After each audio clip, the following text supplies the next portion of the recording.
तुम्हें एक बात बताऊं, तुम अभी जिस मुकाम पर हो वो अल्लाह पाक के मंसूबे का एक हिस्सा है, और इससे गुजर कर तुम्हारे लिए वो सब है जो तुम मांगते हो।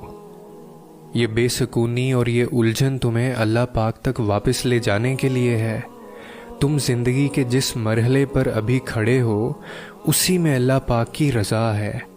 जब तुम यकीन का दावा करने लगते हो तब वो तुम्हारा यकीन आजमाता है, इन चीज़ों के ज़रिए जिनके बगैर रहने का तुम तसव्वुर भी नहीं कर सकते।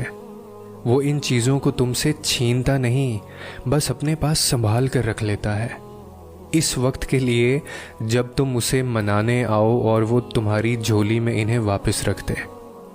वो तो तुम्हें देने के बहाने ढूंढता है, फिर तुम उससे मांगते हुए क्यों थक गए हो? ये ठोकरें तो मोजज़ों की देन होती हैं, ये ज़ख्म उसके एक कुन से भर जाएंगे। उसने तुम्हें नसीब के झमेले में इसलिए डाल रखा है ताकि तुम जान सको कि दुआएं उसने बेवजह नहीं बनाई। तुम उसे खुश करके तो देखो, जो तुम्हें खुश करने में लगा रहता है। तुम उसके सामने सर झुका कर तो देखो, वो सारे मोज़े तुम्हारे कदमों में ले आएगा।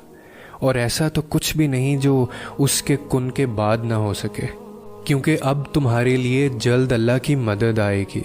अब मोज़ा होगा और तुम्हारी कहानी मुकम्मल हो जाएगी। अब तुम्हारे लिए अता के दरवाजे खुलेंगे। अब हुक्म होगा रहम का और लिखी हुई तदबीर बदल जाएगी। अब ढल जाएगी गम की रात और फिर सुकून की सुबह आएगी। अब तुम्हारी दुआएं अल्लाह को मनाने की हर हद से गुजर जाएगी। अब हज़ारों में से तुम्हारी अकेली आवाज़ पसंद कर ली जाएगी। अब मेहरबानियाँ होंगी, अब तुम्हारी पुकार सुन ली जाएगी। अब मोज़े होंगे यकीन के और अर्श से कुन की सदा आएगी। अब राज़ी हो जाएगा अल्लाह और तुम्हारी तड़पती रूह को सुकून मिल जाएगा। और फिर ये बात तो तय है कि बंदा अल्लाह रब्बुल इज़्ज़त से मोहब्बत का दावा करे और फिर अल्लाह ताला की मोहब्बत में गुनाह ना छोड़े तो वो अपने दावे में झूठा है।